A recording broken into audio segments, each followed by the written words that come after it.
Assalamualaikum warahmatullahi wabarakatuh. A'udzu billahi minasyaitonir rajim. Bismillahirrahmanirrahim. Alhamdulillahirabbil alamin. Hamdan yuwafi ni'amahu wa yukafi'u mazidah. Ya Rabbana lakal hamdu kama yanbaghi li jalali wajhika wa li 'azimi sultanik.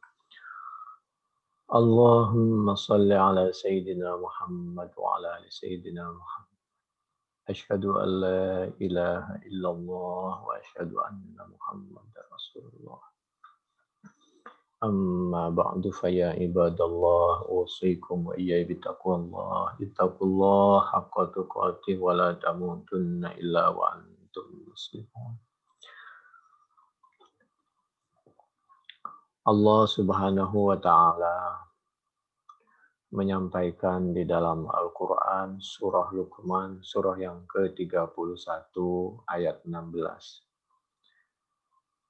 A'udzu billahi minasyaitonir rajim. Bismillahirrahmanirrahim.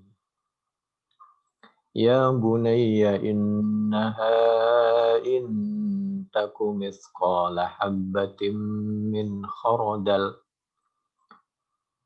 إن تك مثقال حبة من خردل فتكن في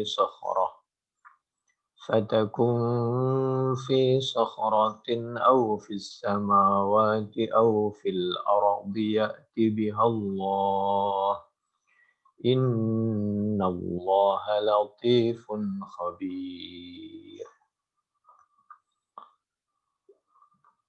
Surah Luqman, surah yang ke-31, ayat yang ke-16. Allah mengingatkan tentang kisahnya, ceritanya hamba Allah yang bernama Luqman. Beliau memberikan nasihat untuk dirinya dan keluarganya dan masyarakatnya. Ya bunayya, wahai anak-anakku, innaha in taku mithqala habbah. Apabila kamu melakukan kebaikan atau keburukan sekecil apapun,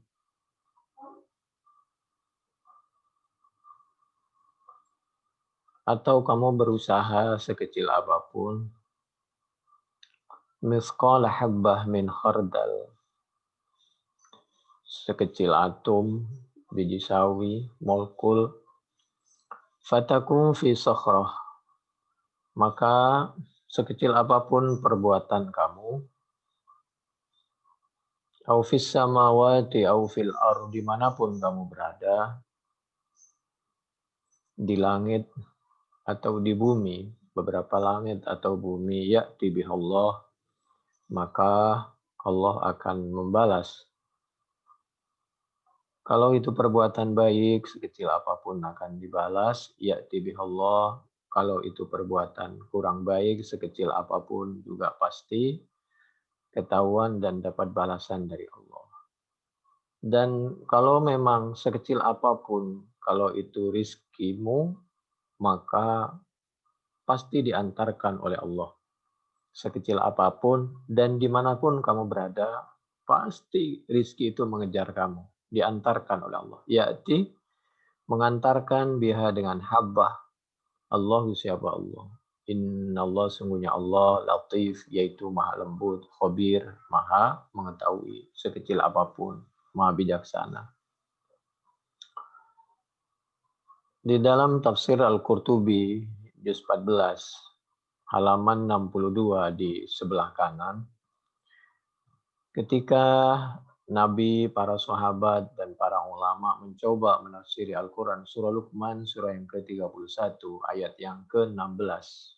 Kalimat ya'ti bihallah, maka Allah pasti mengantarkannya. Ini pelajaran supaya kita tetap berdoa dan berusaha, tapi jangan khawatir. Kalau itu memang rezeki kita, sekecil apapun pasti oleh Allah diantarkan. dengan caranya Allah, entah melalui apa, entah melalui hambanya, dan lain sebagainya. La tuksir hammaka. Oleh karena itu jangan terlalu berlebihan. Jangan terlalu berlebihan. Jangan terlalu berlebihan siapa kamu hammaka kepada mengejar keinginan. Cita-cita itu perlu diusahakan dan didoakan, tapi bukan berlebihan. Sehingga khawatir melahirkan keputusasaan, ekspektasinya terlalu tinggi, hayalan dan bayangannya terlalu tinggi. Ma yuqaddiru yakun wa ma turzaku ya'ti. Sesuatu yang sudah ditakdirkan oleh Allah pasti terjadi, pasti diantarkan oleh Allah. Tinggal kita mencari takdir yang lebih baik, berusaha yang lebih bagus. Wa ma turzaku ya'ti. Takdir yang ditentukan pasti terjadi, rizki yang ditentukan ya'ti maka pasti akan datang. Apa maka kepadamu. Ini ucapan sabda Nabi kepada sahabat Abdullah bin Mas'ud. Menurut suatu riwayat seperti itu. Waqad nataqat hadhihi al-ayah bi anna Allah Ta'ala qad ahata bi kulli syai'in ilma wa ahsa kulla syai'in adada subhanahu la syarika lah.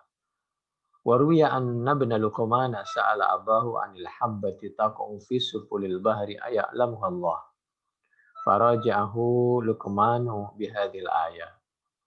Ada cerita anaknya Luqman bertanya kepada Luqman, kepada ayahnya, tentang biji yang jatuh ke laut sampailah di kedalaman. Lalu apakah Allah mengetahui? Maka Luqman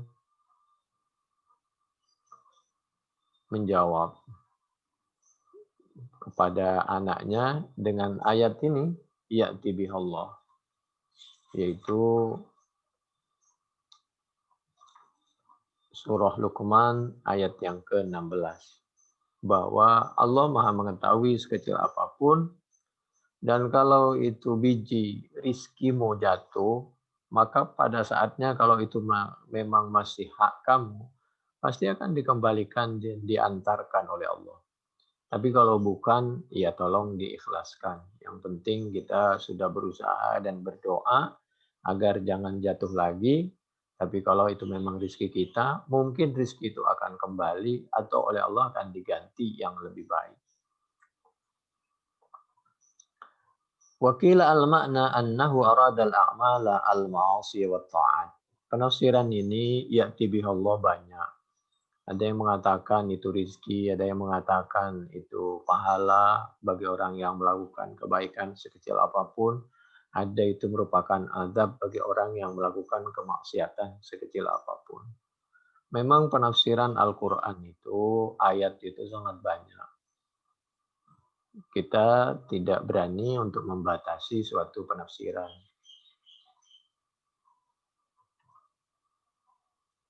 Al-makna annahu arada al-a'mala al-ma'asi wa ta'ati ay intaku al-hasanatu awil khati'atu mithqala habbah ya'ti bihallahu ay la tafutul insanu al-muqaddaru wuku'uha minhu. Wa bihadzal ma'na yatahassalu fil mau'izati tarjiyatun wa tahwifun mudhafun dzalika ila tabyini qudratillahi ta'ala wa fil qawlil awwal laisa fihi tarjiyah wa la takhwif.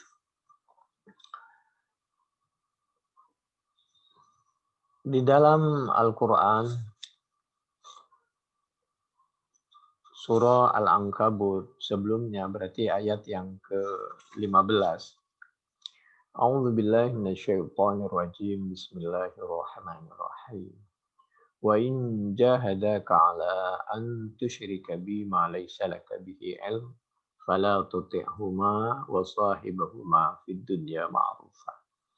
Apabila ada pihak-pihak yang mempengaruhi kita untuk suatu perbuatan maksiat, maka kita tidak diperbolehkan sekecil apapun kita terpengaruh mengikutinya, sekecil apapun. Tapi fala tuti'huma di sisi yang lain wa sahibuhuma fid dunya ma'rufa. Tapi kita berbeda, tapi tidak bermusuhan, tapi kita tidak dengki. Hanya berbeda, kecuali apabila mereka mau mencelakakan kita. Maka itu implikasinya akibat hukum.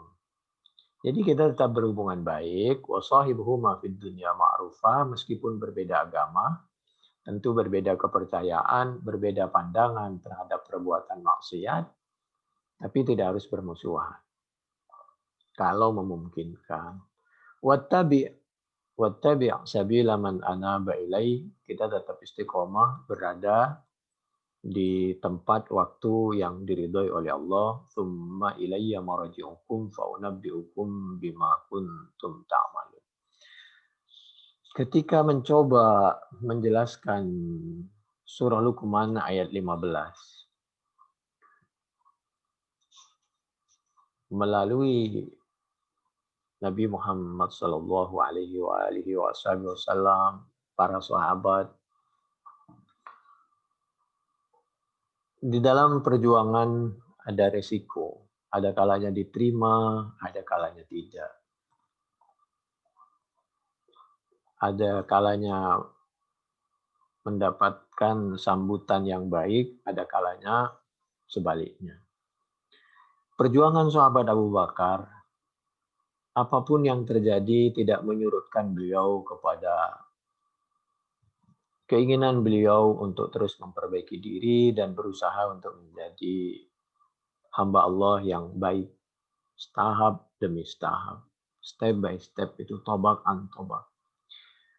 Wa qala inna Abu Bakrin lamma aslama atahu Sa'dun wa Abdurrahman ibnu Auf wa Utsman wa Talha wa Sa'id wa Zubair. Faqalu amanta.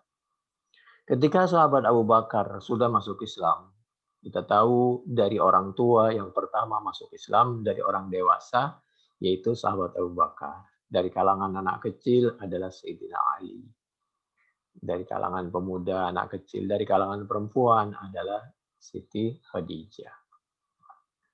Lama aslama, ketika sahabat Abu Bakar sudah masuk Islam dan orang tahu bahwa sahabat Abu Bakar masuk Islam dari perbedaan pakaiannya, kata-katanya, cara berpikirnya, sikapnya, sifatnya, perjuangannya. Lama aslama atahu Sa'dun. Orang kalau beragama Islam itu pasti kelihatan dari sorot mata, dari gerakan tangan, gerakan kaki, dan lain sebagainya. Lama selama atahu Sa'dun, didatangi oleh teman-temannya yang bernama sahabat Sa'ad. Waktu itu belum Islam. Abdurrahman bin Auf, Utsman, Talha, Sa'id, Az-Zubair ditanya, "Mas, sampean masuk Islam ya?" Dijawab dengan tegas dan dengan lembut, "Qala na'am, iya, saya beragama Islam." Beliau bangga dengan keputusan yang beliau ambil. Fanazalat fihi. Maka Nabi pun menyampaikan kepada sahabat Abu Bakar dengan ketabahannya. A'udzubillahi minasyaitonirrajim. Bismillahirrahmanirrahim. Amman huwa qanitun ana al-laili sajidaw wa qa'ima yahdharul akhirata wa yarju rahmata rabbih. Dialog seperti ini diantaranya diabadikan di dalam Az-Zumar ayat 9. Orang yang qanit, qanita, qanit, orang yang beribadah, qanit. Ketika beliau sudah memperbaiki diri, banyak beliau menangis, beribadah di sisa umur, di akhir malam. Qanit itu namanya. Ana al-lail, di tengah malam. Sajidan, halis sujud. Dalam keadaan sujud itulah keadaan yang paling dekat kepada Allah Subhanahu wa ta'ala. Kita berkeluh kesah kepada Allah. Wa qa'ima, kita tawadhu, merendahkan, menundukkan anggota tubuh yang termulia, yaitu kepala kita, wajah kita. Wa qa'iman, dan beliau itu terus menerus ibadah, menjaga eh, ketakwaannya, yahzarul akhirah, karena beliau berpikir tentang masa depannya, yaitu akhirat. Wa yarju rahmat rabbih, yang ada di benaknya hanya mengharapkan terus-menerus keridhaan dari Allah Subhanahu wa taala dan rahmatnya. Allah Maha tahu terhadap kebutuhan hambanya dunia maupun di akhiratnya. Falamma sami'ha as-sittatu amanu.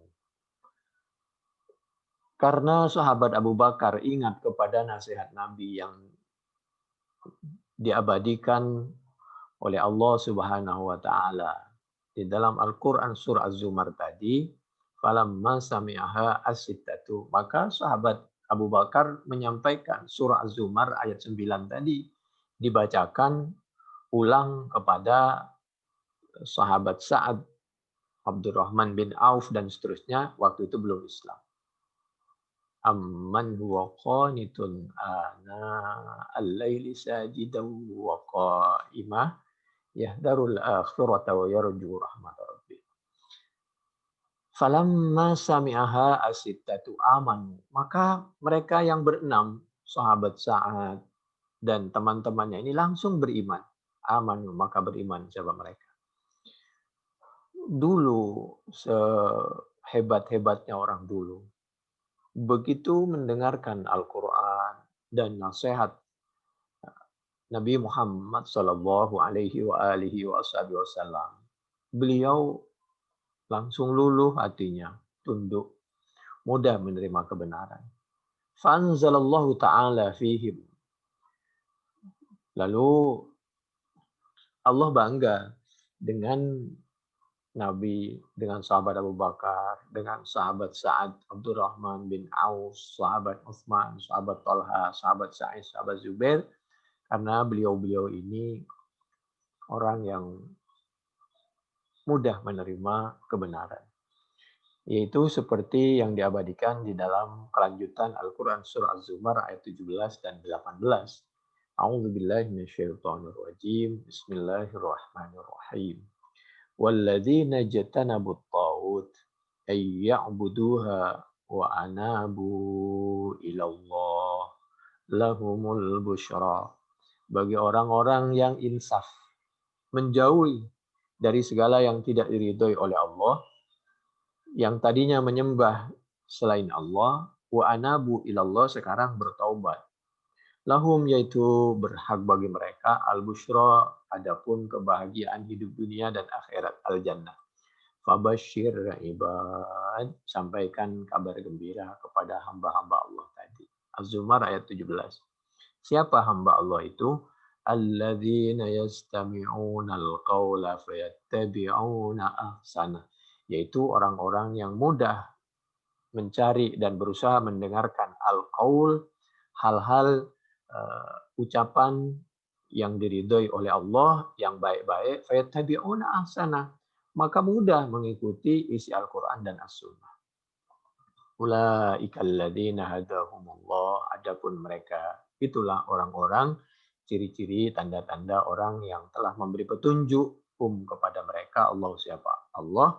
Wa ulaika, dan adapun mereka, hum ya ulaik ulul albab, yaitu orang yang betul-betul lubnya, hatinya itu mudah menerima, hati yang terdalam mudah menerima kebenaran. Az-Zumar ayat 18. Oleh karena itu ada ulama yang berijtihad, surah Az-Zumar ayat 18 ini suka dibaca ketika hendak membasuh telinga, ketika mau wudu, yaitu Allahumma mimman yastami'una al-qawla fayattabi'una ahsana. Ya Allah, kami berwudu, sekarang waktunya kami mau membasuh telinga. Mudah-mudahan telinga kami ini termasuk telinga yang mudah mendengarkan yang baik-baik dan mengamalkannya. Tentang ijtihad ulama itu boleh saja dilaksanakan, ya boleh saja tidak. Tentu antara orang yang baca Al-Quran dengan yang tidak memang berbeda. Tapi bukan suatu kewajiban dan keharusan. Wakila alladhi anaba an-nabiy sallallahu alaihi wa alihi wasallam. Wa qala Ibnu Abbasin walamma aslama Sa'dun aslama ma'hu akhuhu Amirun wa Umair falam yabqa minhum musyrikun illa Utbata. Thumma tawa'ada azza wa jalla bi ba'thi man fil qubur wa ruju' ilayhi lil jaza' wa tawqifi ala saghiril a'mal wa kabiriha. Penjelasan seperti ini diantaranya ada di dalam tafsir Al-Qurtubi juz 14 halaman 62 di sebelah kanan. Itulah perjuangan para sahabat, diantaranya perjuangan sahabat Abu Bakar, lalu nanti ditiru oleh sahabat berikutnya yaitu sahabat Sa'ad dan sahabat-sahabat yang lain. Bangga dengan kebenaran, bangga dengan keputusan keislamannya. Namun memang setiap perjuangan itu ada resiko.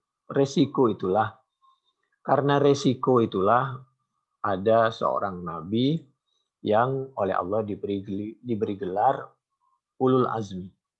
Kenapa? Karena beliau resikonya luar biasa, tantangannya luar biasa dari orang yang tidak sependapat dengan perjuangannya. Tapi beliau tetap sabar dan terus berada di dalam sesuatu yang diridhoi oleh Allah. Wasbir ala ma asabak. Wasbir ala ma asabak, sabarlah. Yaqtadi haddan ala tawyiril munkar wa inna laka darar. Memang amar ma'ruf itu mudah disanjung, mudah mendapatkan uang dan jabatan, tapi nahi mungkar itu biasanya justru mendapatkan sebaliknya kalau nahi mungkar. Karena kalau cuma diajak orang mudah itu. Tapi ketika orang dicegah dari kemungkaran, melawan itu. Oleh karena itu setiap nabi itu biasanya ada yang dibakar seperti Nabi Ibrahim. Demikian juga Nabi Musa dan Nabi Muhammad sallallahu alaihi wasallam. Demikian juga nabi-nabi yang lain, Nabi Isa.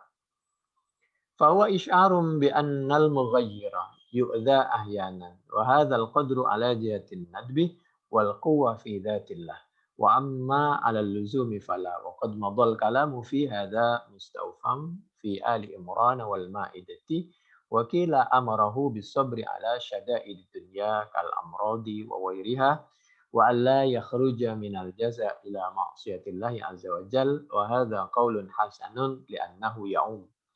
Inna dzalika min azmil umur. Qala Ibnu Abbas min haqiqatil iman. Di antara iman yang sebenarnya adalah as-sabru, yaitu termasuk haqiqatil iman, adapun sabar alal makarih, terhadap segala sesuatu penerimaan yang kurang baik.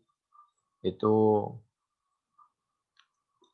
Al-Quran surah Luqman ayat 17, penafsirannya di dalam tafsir Al-Qurtubi juz 14 halaman 64 di sebelah kanan di atas. A'udzu billahi minasyaitonir rajim. Bismillahirrahmanirrahim. Ya bunayya aqimis shalah wa'mur bil ma'ruf wanha 'anil munkar wasbir 'ala ma asabak. Inna dzalika min azmil umur. Jadi wasiat Luqman kepada anaknya, aqimis shalah. Terus dirikan sholat, laksanakan wa'mur bil ma'ruf wanha 'anil munkar. Amar ma'ruf, nahi mungkar menurut kemampuan. Wasbir ala ma asabak. Sabar dalam melaksanakan semua perintah Allah dan menjauhi larangannya, sabar. Dalam mengarungi kehidupan, berjuang, sabar. Inna dzalika min azmil umur. Justru itu memang masalah yang paling penting dan paling berharga menurut Allah Subhanahu wa taala. Bismillahirrahmanirrahim.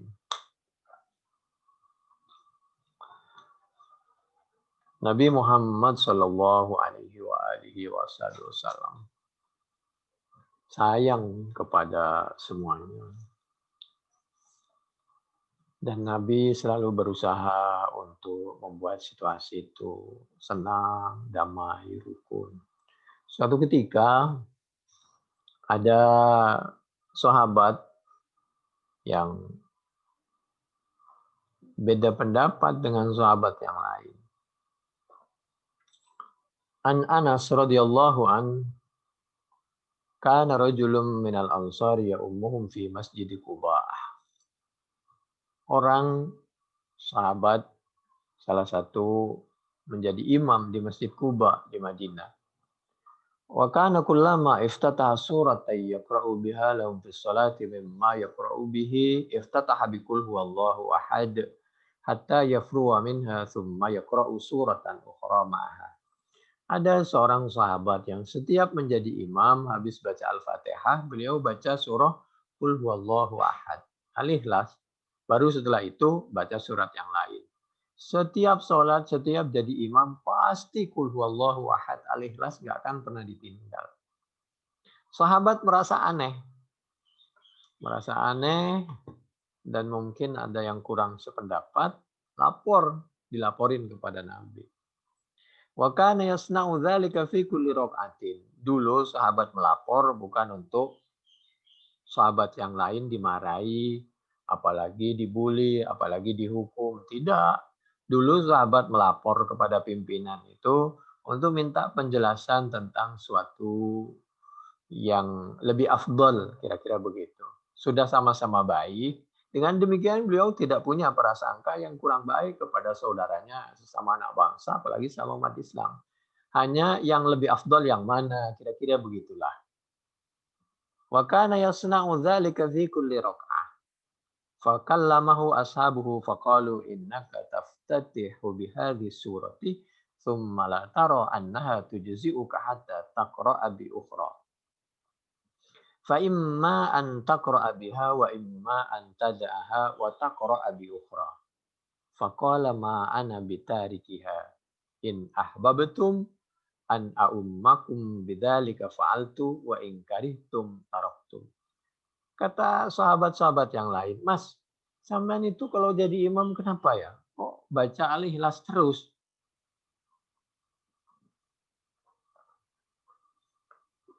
Bagaimana kalau sampean membaca surah yang lain?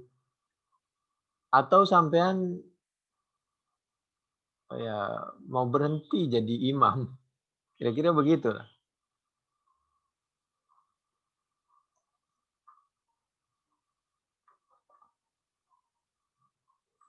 Faqala ma ana bitarikiha in ahbabtum an a'ummakum bidzalika fa'altu wa in karihtum taraktukum. Dijawab oleh si imam tadi. Mohon maaf, saya melakukan itu karena saya sayang dan cinta sekali dengan Al-Ikhlas. Qul huwallahu ahad. Jadi saya tidak akan pernah seumur hidup meninggalkan surah Al-Ikhlas dari lisan saya, apalagi dalam keadaan sholat fardu. Mohon maaf apabila Anda berkenan dengan bacaan saya. Kalau saya salah tentang bacaan tajwidnya nggak apa-apa disalahkan. Tapi kalau saya suruh berhenti membaca Al-Ikhlas, maka mohon maaf saya tidak bisa. Kalau Anda bisa menerima dengan bacaan Al-Ikhlas saya mau dimintai tolong untuk jadi imam terus. Tapi kalau Anda tidak berkenan, ya nggak apa-apa. Saya berhenti jadi imam biar saya jadi makmum saja. Biar saya menjadi pendengar saja. Wa in karihtum taraktukum. Jadi sahabat dulu itu jadi imam itu tidak mengharapkan tenar, jabatan, uang, tidak, ya sekedar mencari keridhaan Allah saja, belajar dan menyampaikan. Akhirnya dilaporkan kepada Nabi, wa kanu yarawna annahu min afdalihim wa karihu ayya ummahum ghairuh. Ketepatan itu termasuk sahabat yang sangat dihargai di Kuba itu. Oleh karena itu beliau kan sebelumnya memang jadi imam. Falamma atahumun Nabi sallallahu alaihi wasallam akhbaruhul khabar. Faqala ya fulan, ma yamna'uka an taf'ala ma ya'muruka bihi ashabuk wa ma yahmiluka ala luzumi hadhihi surati fi kulli raka'ah. Ditanya oleh Nabi, kenapa sampean kok enggak mau mengikuti pendapat sahabat yang lain, suruh tidak membaca Al-Ikhlas, baca jarang-jarang saja Al-Ikhlasnya. Dan kenapa Anda selalu membacanya? Dijawab seperti jawaban kepada sahabat itu. Kami sangat suka Nabi kepada Al-Ikhlas itu. Faqala inni uhibbuha. Faqala, kemudian Nabi menjawab, hubbuka iyaha adkhalakal jannah. Kecintaanmu kepada Al-Ikhlas. Qul huwallahu ahad, Allahus samad, lam yalid wa lam yulad wa lam yakul lahu kufuwan ahad. Hubbuka, adapun cintamu, iyaha kepada Al-Ikhlas, adkhalaka, yaitu mengantarkan, menyebabkan, memasukkan apa Al-Ikhlas, hubkah kepadamu, memasukkan, mengantarkan al-jannah kepada jannah surga. Membuat Allah ridho kepada kamu. Mengantarkan kamu membuka pintu surga. Jadi Nabi tidak menyalahkan sahabat, yang imami juga tidak menyalahkan sahabat yang lain. Dua-duanya baik dan benar. Dua-duanya utama. Begitulah Nabi. Oleh karena itu ada di daerah yang apabila sholat tarawih yang dibaca setiap rakaat yang kedua itu Al-Ikhlas. Di samping untuk meringankan makmum, demikian juga karena cintanya kepada Al-Ikhlas. Dengan tidak mengurangi kecintaan kepada surah-surah yang lain. Artinya apabila ada kasus seperti ini, maka sebaiknya kita husnudzon dan didamaikan saja.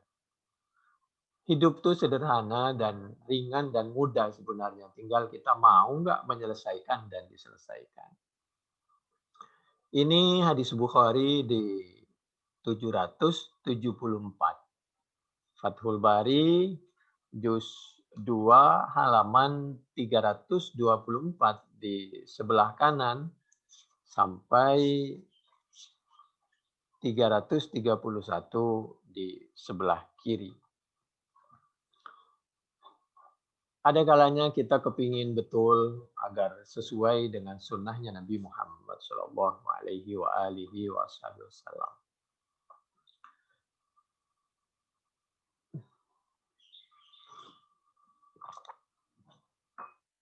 Sunnah di antaranya seperti misal orang haji. Sebenarnya lakukan saja sesuai dengan situasi dan kondisi dan kemampuan kita. Insya Allah, Allah pun sudah mencatat niat baik kita. Karena Allah menyampaikan, La yukallifullahu nafsan illa wus'aha. Al-Baqarah 286. Kalau Nabi waktu itu haji 10 Hijriah,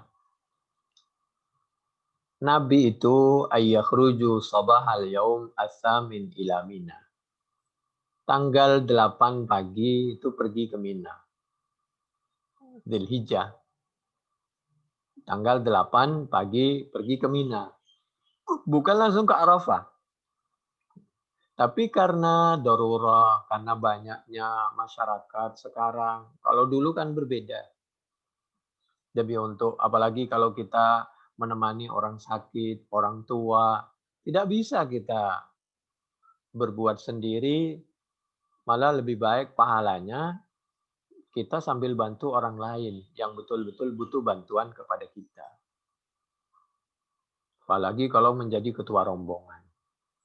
Dulu Nabi tanggal 8 pagi ke Mina. Fayuqimu hunaka ila sabahil yaumit tasi. Sampai besok pagi, tanggal 9. Di Mina. Mendekati Arafah dulu dari Mekah. Yusalluna faraidahum al-khamsata fi Masjidil Khaif. Waktu itu, waktu di Mina, Nabi salat di Masjid Khaif. Bayangkan kalau orang berjuta-juta di Mina semua, salat di Masjid Khaif karena kepingin seperti sunnahnya Nabi semua. Apa enggak banyak yang wafat kalau memaksakan? Padahal kita perlu menyelamatkan nyawa orang lain.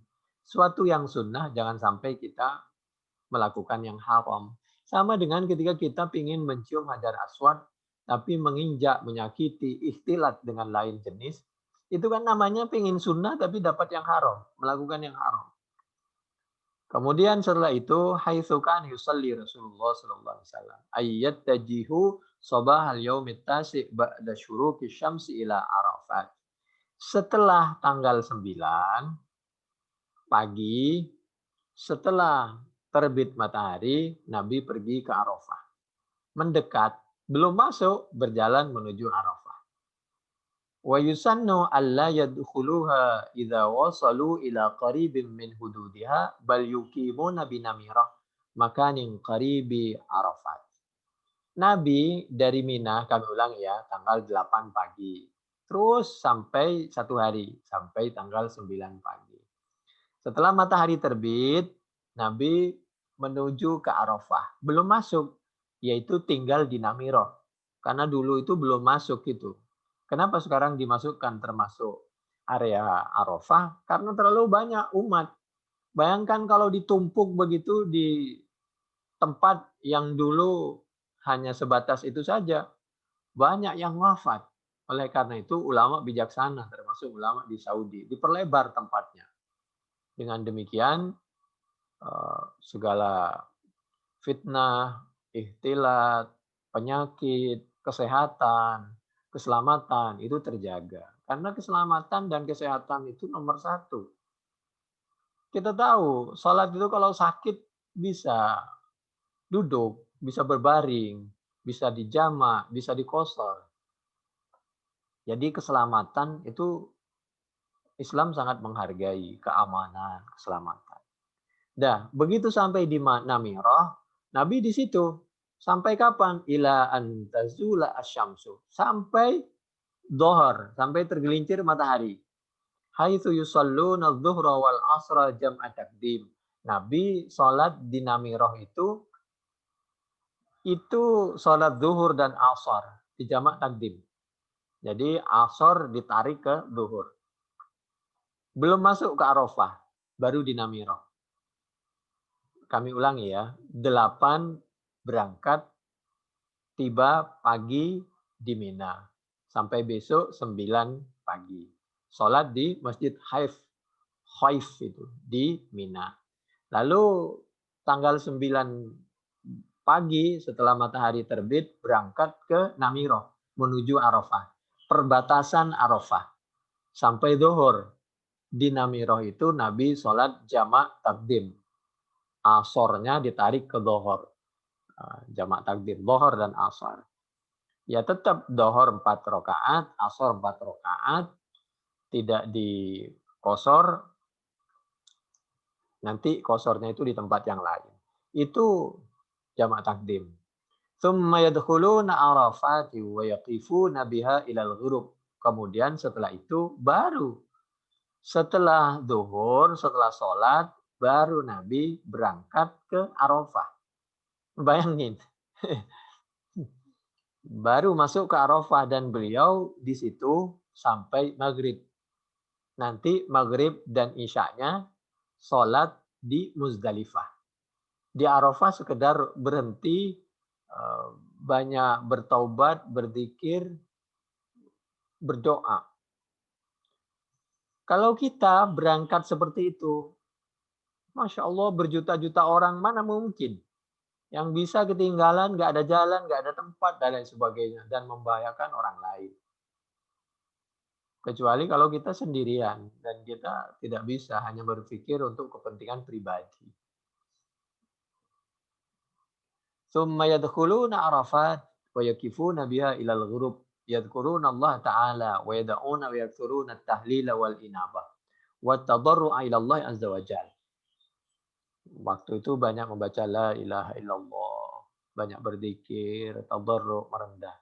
Hakadza fa'ala Rasulullah wa ma'hu ashabu fi ma sahanhu. Sedang kita kadang-kadang ada kalanya menunggu bus di Arafah itu, Isya belum datang tuh bus. Baru tengah malam baru datang. Masa kita nggak sholat? Sholatlah di situ. Jadi dulu itu beda situasi dan kondisinya. Al-hukmu yaduru ma'illatihi wujudan wa adaman. Oleh karena itu hukum itu eh, bisa disesuaikan kalau darurat itu dengan situasi dan kondisi. Tapi jangan dipermainkan hukum itu. Hakadha fa'ala Rasulullah sallallahu alaihi wasallam wa ma'ahu ashabuhu fi ma sahha anhu fi hajjatil Islam allati addaha qubaila wafatihi. Dan ini seperti yang diabadikan di dalam Al-Quran surah Al-Baqarah ayat 199. A'udzu billahi minasyaitonir rajim. Bismillahirrahmanirrahim. Tsumma afidhu min haitsu afadhan nasu wastaghfirullah. Innallaha ghafurur rahim. Al-Baqarah ayat 199. Penjelasan dari Al-Baqarah ayat 199 ini banyak sekali. Ada yang mengatakan sebelum haji yang sebenarnya Nabi juga sudah mengikuti semacam ritual ibadah haji, tapi perbedaannya kalau mereka wukufnya di Musdalifah, orang non-Islam, kafir Quraisy waktu itu, sedangkan Nabi wukufnya di Arafah. Dulu tawaf Nabi pakai baju kalau mereka tidak pakai baju. Dan waktu itu masih banyak patung, tidak kurang dari 360 di sekitar Ka'bah. Kalau Nabi tidak memuliakan patungnya. Ada yang berpendapat tidak, Nabi itu haji ya ketika perintah haji datang sejak 5 Hijriah, tapi pelaksanaannya 10 Hijriah. Karena 5 datang perintah umroh dan haji, 6 Nabi mencoba untuk umroh tapi dihalang-halangi suruh kembali tahun depan, itu pun cukup 3 hari. Baru Nabi umrohul qadha di tahun yang ke-7 Hijriah, tahun melahirkan Sulhul Hudaibiyah. Lalu 8 Hijriah Nabi dapat membebaskan kota Mekah yang tadinya dikuasai oleh mereka, lalu atas izin dan ridho Allah dikuasai kembali oleh Nabi dan para sahabat untuk memurnikan dan menghilangkan keboliman dari kota Mekah. Lalu 9 Hijriah sahabat Abu Bakar dan sebagai pemimpin rombongan, Sayyidina Ali sebagai wakil dari keluarga untuk membatalkan semua perjanjian, karena perjanjian itu nggak bisa dibatalkan kecuali orang yang berjanji. Dalam hal ini kalau nggak bisa datang sendiri maka harus keluarganya, yaitu Sayyidina Ali. Sedangkan sahabat Abu Bakar sebagai pemimpin rombongan. Maka dibatalkan segala perjanjian karena perjanjiannya sangat kurang baik, merugikan umat yang lain termasuk umat Islam. Maka setelah itu umat Islam yang punya kekuasaan sehingga segala sesuatunya diatur oleh umat Islam, diantaranya sejak tanggal 9 Hijriah itu tidak boleh ada orang haji dan umroh dalam keadaan telanjang, dan mereka tidak bertempat tinggal di sekitar Mekah, tapi ditempatkan di tempat yang baik untuk mereka bersama-sama di sekitar Jeddah di situ, supaya tidak mengganggu ketenangan mereka dan mereka tidak mengganggu ketenangan umat Islam. Termasuk orang yang di Madinah yang tadinya ada juga mereka di situ, karena mereka selalu mengganggu umat Islam, keselamatan dan nyawa umat Islam, lalu disuruh tinggal di sekitar Khaybar dan Syam. Waktu itu di luar kota Madinah, demi untuk kepentingan mereka. Itu pun hartanya tidak dirampas oleh umat Islam, suruh bawa. Bahkan harta yang nggak bisa dibawa, suruh jual yang semahal-mahalnya ke umat Islam, akan dibeli, akan diganti dengan uang yang bisa dibawa. Umat Islam nggak pernah merugikan dari segi agama, dari segi fisik, perasaan, harta. Selalu dikasih ganti rugi yang baik. Umat Islam tidak pernah menyakiti siapapun. Jadi tentang penjelasan atau penafsiran Al-Baqarah ayat 199 ini sangat banyak sekali. Ada yang mengatakan Nabi haji itu sejak ya mulai 10 Hijriah itu sebelumnya tidak pernah haji, ada yang mengatakan Nabi pernah mengikuti ritual haji, cuma berbeda dengan mereka. Kebenarannya yang mana? Ya haji yang sebenarnya ya 10 Hijriah itu. Haji yang sebelumnya ya hanya sekedar ibadah biasa. Wallahu a'lam kebenarannya. Cerita seperti ini diantaranya ada di dalam Al-Fiqhul Manhaji ala Madhabil Imam Asy-Syafi'i, ada di Juz 1 halaman 406 di sebelah kanan di tengah. Lalu kita kembali lagi kepada kebaikan Nabi dan kepada kebaikan para sahabat. Agar kita betul-betul mengikuti jejak langkah Nabi Muhammad Shallallahu Alaihi Wasallam dan para sahabat. Dulu para sahabat itu penyampaiannya kalau karena beliau ini Nabi ada di depannya, as-sunnah ada di depannya, Nabi ada di depannya. Begitu Nabi sudah wafat, maka seperti para imam, seperti sahabat, para imam, seperti tabiin, seperti para imam, Imam Abu Hanifah, Imam Malik, Imam Syafi'i, Imam Ahmad dan semua, beliau menyampaikan, apabila yang aku sampaikan ini menyalahi Al-Quran dan As-Sunnah, karena nabinya sudah tidak ada, kalau waktu zaman sahabat kan nabinya masih ada. Jadi selalu ikuti Al-Quran dan ikuti apa saja yang dipraktekkan oleh Nabi, karena nabinya waktu itu masih ada. Begitu Nabi sudah wafat, para a'immah pun menyampaikan, apabila pendapatku, ucapan, ketetapan berseberangan dengan Al-Quran dan As-Sunnah, maka tinggalkanlah pendapatku yang bertentangan dengan Al-Quran dan As-Sunnah. Dan yang memastikan bahwa sesuatu itu bertentangan dengan Al-Quran dan As-Sunnah tentu adalah Allah dan Nabi dan para sahabat dan para tabi'in dan para imam dan para ulama. Nah, kita belakangan. Dulu sahabat Umar, pagi beliau tegas luar biasa. Tapi kalau malam beliau selalu pergunakan waktunya untuk sujud, sholat malam, zikir, bertasbih, beribadah, dan menangis. Bayangkan seorang khalifah, oknum pejabat. Dulu sahabat Umar itu kan pejabat. Malam nangis. Kenapa? Beliau selalu ingat kepada Al-Quran, surah Al-Alaq, yaitu ayat yang ke-14. A'udzubillahi minasyaitonirrajim. Bismillahirrahmanirrahim. Alam ya'lam bi'annallaha yara. Ingatlah Umar, seperti Al-Quran ini, karena memang Al-Quran itu selalu memberikan nasihat kepada yang membaca. Yang membaca sahabat Umar memberi nasihat kepada sahabat Umar. Yang membaca sahabat Abu Bakar memberi nasihat kepada sahabat Abu Bakar. Yang membaca kami misal, dia memberi nasihat kepada kami. Apabila kita sampaikan kepada orang banyak, berarti untuk kita dan orang banyak. Ingatlah Umar bahwa setiap langkah, sifat, keputusan, apa saja, bahkan keangkuhan yang ada sekecil apapun di benakmu itu Allah Maha tahu. Kira-kira begitulah bahasa Sayyidina Umar yang ada berkecamuk di benaknya. Umar, Umar, Umar, ingatlah bahwa Allah Maha mengetahui terhadap perbuatanmu sekarang ini, apalagi waktu di pagi hari. Sahabat Umar oknum penguasa, kenapa begitu? Supaya beliau tidak pernah keluar dari Al-Quran dan As-Sunnah, dan supaya tidak pernah punya sifat angkuh.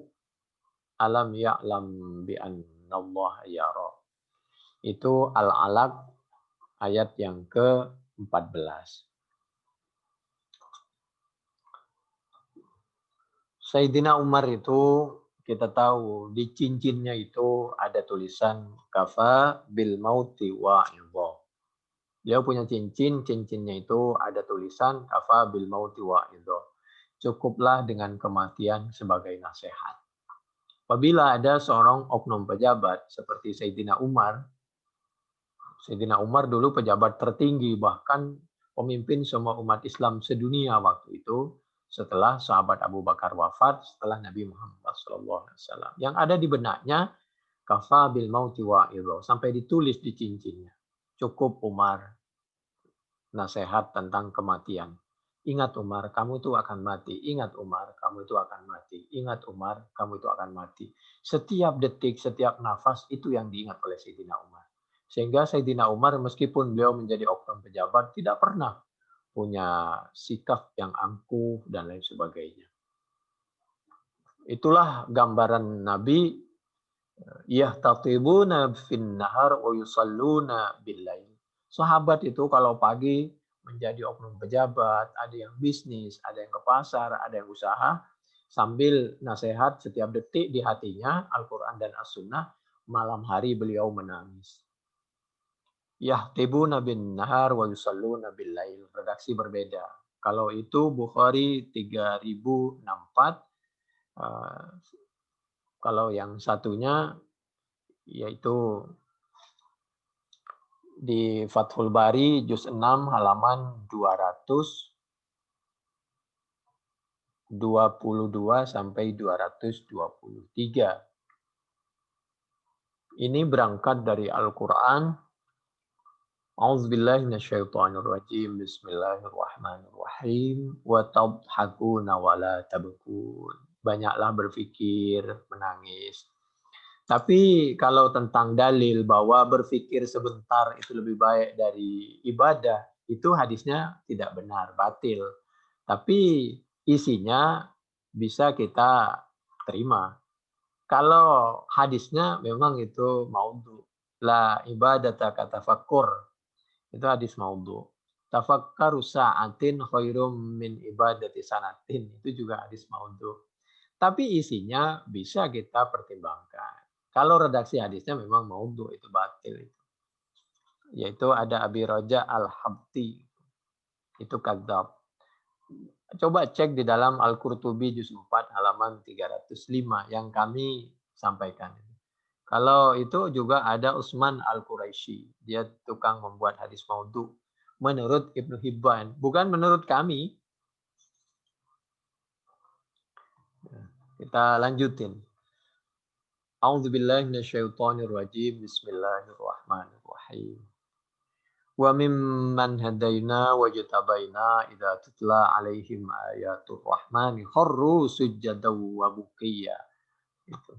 Jadi sahabat itu pagi berusaha tegas, lembut, santun, malam nangis gitu. Maryam ayat 58. Kalau tadi wa tadhakuna wa la tabkun wa antum samidun. Jangan sisa hidup itu hanya untuk sesuatu yang kurang berharga menurut Allah Subhanahu wa taala. An-Najm ayat 60, ayat 61. Oleh karena itu tidak mungkin sahabat itu sampai membunuh sesama umat Islam. Kenapa? Dulu Ibrahim bin Adham, semut saja takut beliau nyakiti semut. Dikembalikan semut ke tempat dia membeli kurma. Ketika mau makan kurma, kurma ada semutnya. Khawatir semut itu dicari atau dia kesepian, tidak ketemu keluarganya. Karena yang di benaknya itu ada Al-Quran. Surah An-Naml, surah yang ke-27, ayat 18.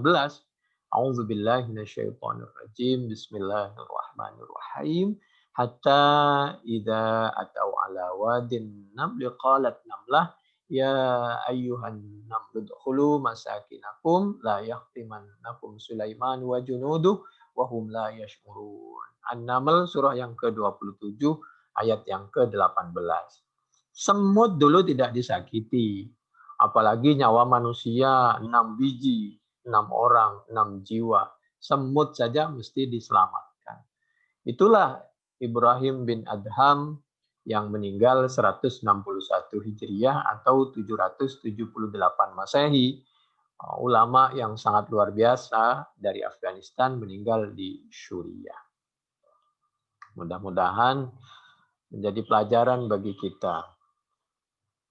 Allah Subhanahu wa taala mengingatkan di dalam Al-Qur'an surah Al-Baqarah ayat 114. A'udzubillahi minasyaitonirrajim. Bismillahirrahmanirrahim. ومن أظلم ممن منع مساجد الله أن يذكر فيها اسمه وسعى في خرابها أولئك ما كان لهم أن يدخلوها إلا خائفين لهم في الدنيا خزي ولهم في الآخرة عذاب عظيم فخزي المسلم في الدنيا بالمصائب والفقر والعمى والموت على غير حالة مرضية. Allah mengingatkan kepada kita di antara bentuk kehinaan azab Allah Subhanahu wa taala apabila seorang di sisa umurnya tidak dipakai untuk sesuatu yang diridhoi oleh Allah. Itu azab itu. Kami ulangi. Di antara tanda-tanda azab dari Allah apabila di sisa umur kita itu tidak dipakai untuk sesuatu yang diridhoi oleh Allah. Wal maut ala ghairi halatim maradiyah. Itu Al-Baqarah ayat 114, penafsirannya ada di tafsir As-Sawi juz 1 halaman 54. Kami hitung dari bawah 1 2 3 4 5 6 7 8 yang ke-9. Kita tahu bahwa orang panjang umur itu belum tentu, belum pasti orang baik. Dulu ada seorang yang bernama, orang Islam. Jangan salah, orang Islam bernama sahabat Usama bin Qatadah. Beliau ini panjang umurnya, tapi tidak bisa meninggalkan kemaksiatan. Dia hobi melakukan kemaksiatan. Dan beliau mohon maaf tidak pernah cukup dengan harta. Serakah, padahal di sisa umurnya sudah tua renta. Itu luar biasa. Dan beliau ketepatan waktu masih muda, sehat beliau. Tapi waktu mudanya, penglihatannya tidak dipakai untuk sesuatu yang diridhoi oleh Allah. Tidak dipakai untuk melihat yang berpahala, pakai baca Al-Quran, dan lain sebagainya. Akhirnya di sisa umurnya buta. Ini semua akibat beliau memusuhi ulama yang lurus, sahabat yang lurus waktu itu. Sama-sama sahabat, yaitu sahabat Sa'ad bin Abi Waqqas. Beliau fitnah ulama yang lurus, sahabat yang lurus. Akhirnya Allah memberikan cobaan, musibah, azab kepada sahabat Usama bin Qatadah dengan serakah di sisa umurnya, dan beliau rajin melakukan maksiat di sisa umurnya karena beliau setiap ada perempuan beliau kejar dan beliau sentuh itu perempuan. Dan begitulah, itu cerita, silakan dicek di dalam Bukhari 755. Dan sahabat Sa'ad bin Abi Waqqas ini berdoa kepada Allah. Karena beliau sudah merasa terzolimi, doanya dikabul oleh Allah. Oleh karena itu hati-hati ketika menzolimi orang yang baik-baik. Itu Bukhari 755, Fathul Bari, Juz 2, halaman 300 sampai 320. Oleh karena itu, keluarkanlah orang yang terzolimi itu dari penjara. Jangan pernah kita menzolimi sedikit pun kepada siapapun. Doanya dikabul oleh Allah dunia akhirat. Dan pada saatnya kita akan terkena batunya. Ada azabnya tersendiri itu. Itu An-Naml ayat 62, Al-Quran itu. A'udzubillahi minasyaitonirrajim. Bismillahirrahmanirrahim. Amman yujibul muttarra idza da'a wa yakshifus su' wa yaj'alukum khulafa'al ard a ilahum ma'allah qalilan ma tadhakkarun. Ittaqi da'watal mazlum. Kalau tadi An-Naml ayat 62, sekarang coba cek di Bukhari. Ittaqi da'watal mazlum fa innahu laisa bainahu wa bainallahi hijab. 1496 Bukhari, penjelasannya di Fathul Bari. Kami nggak berani menafsirkan sendiri, menjelaskan sendiri, karena kami nggak punya ilmu. Fathul Bari, juz 3, halaman 455 sampai 460. Dan Nabi sudah berpesan, jangan sampai di sisa umur kita punya perasaan iri, dengki, benci, zalim kepada sama anak bangsa, apalagi kepada umat Islam, apalagi kepada ulama yang lurus. Kehancuran itu terjadi, fitnah terjadi karena kesalahan fatwa, dan kita mudah terombang-ambing dengan sebuah fatwa, sehingga kita mudah membenci sesama umat Islam. Nabi sudah menyampaikan 14 abad yang lalu bahwa nyawa umat Islam satu orang itu lebih berharga dari Ka'bah. Andai saja Ka'bah itu dihancurkan, itu masih memungkinkan dari satu nyawa, daripada kita membunuh satu nyawa. Itu yang diabadikan di dalam Bukhari 1741. Fala tarji'una ba'di kufara yadribu ba'dukum riqaba ba'd. Lengkapnya, fa inna dima'akum wa amwalakum, dalam riwayat yang lain, wa aradakum alaikum haram ka hurmati yaumikum hadza fi syahrikum hadza fi baladikum hadza ila yaumi talqauna rabbakum ala hal ballautu. Qalu na'am. Qala Allahumma ashhad falyuballigh syahidul ghaibah farubba muballaghin aw amin sami fala tarji'una ba'di kufarai yadribu ba'dukum riqaba ba'd. Bukhari 1741, Fathul Bari juz 3, halaman 731-737. Ya, ini hanya menyampaikan ma'dziratan ila rabbikum wala'allahum yattaqun. Al-A'raf ayat 164. In uridu illal islam astata'tu wa ma taufiqi illa billah alaihi tawakkaltu wa ilaihi unib. Hud ayat yang ke-88. Lalu Nabi itu marah sekali ketika mendengar dan mengetahui ada rakyat, ada orang sipil terbunuh. Itu dalam keadaan perang. Bagaimana kalau di luar perang ada rakyat, ada orang sipil terbunuh dengan senjata tajam, dengan senjata. Nabi marah. Fa'angkara Rasulullah sallallahu alaihi wasallam qatlan nisa'i was-sibyan. Bukhari 3014, 3015. Fathul Bari juz 6, halaman 183 di sebelah kiri. Jangankan orang sipil terbunuh. Orang sipil yang miskin saja Nabi marah. Kenapa kok masih ada di sekitar kita ada orang miskin?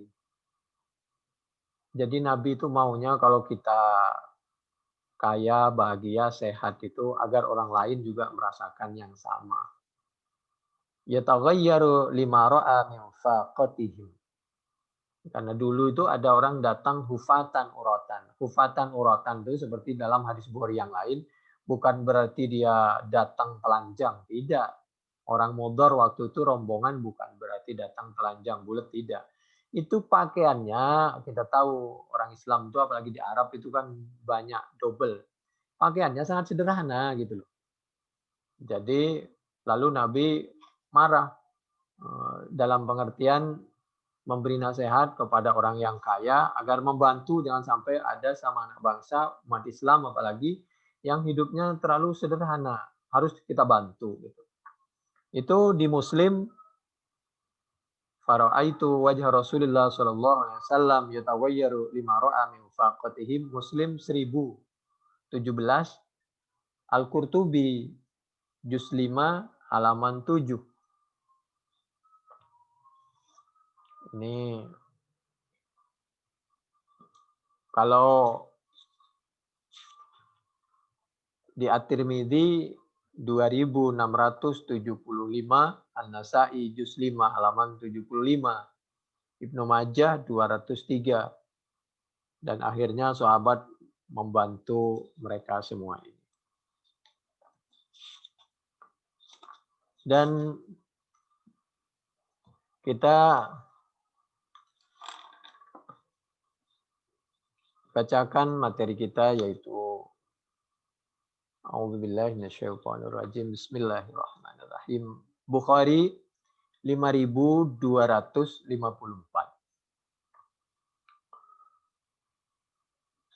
Sa'altu az-Zuhriyya ay azwajan Nabi sallallahu alaihi wa alihi wasallam ista'adat minhu. Qala akhbarani Urwa an Aisyah radhiyallahu anha anna ibnatal Jawn lamma udkhilat ala Rasulillah sallallahu alaihi wasallam wa dana minha qalat a'udzu billahi minka. Ada seorang perempuan dinikahi oleh Nabi karena mungkin ada yang mengusulkan, memohon agar Nabi berkenan menikahi itu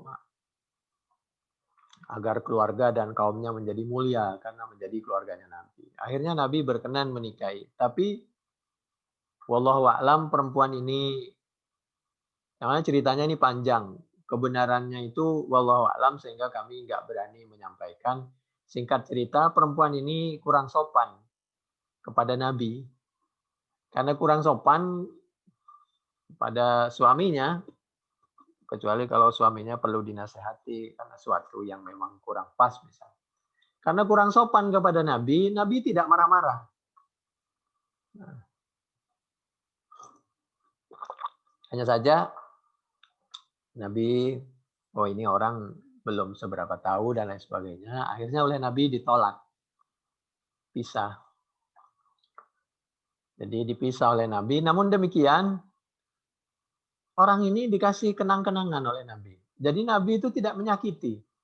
Mungkin kalau bahasa kita ya sudah, mungkin mudah-mudahan kamu mendapatkan suami yang lebih pas, lebih baik untuk kamu. Kira-kira begitulah. Jadi Nabi itu tidak menghina, tidak mencaci maki, tidak menyakiti. Kalau harus menyatu, ya menyatu dengan baik. Fa imsakum bima'ruf aw tasrihum bi ihsan. Dan kalau harus berpisah, berpisah dengan cara yang baik-baik. Bahkan Nabi memberi kenang-kenangan berbentuk harta. Begitulah Nabi.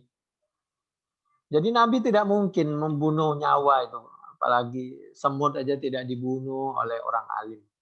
Nyawa orang sangat berharga. Akhirnya, lamma udkhilat ala Rasulillah sallallahu alaihi wasallam wa dana minha qalat a'udzu billahi minka. Faqalaha laqad utti bi azim ilhaqi bi ahli.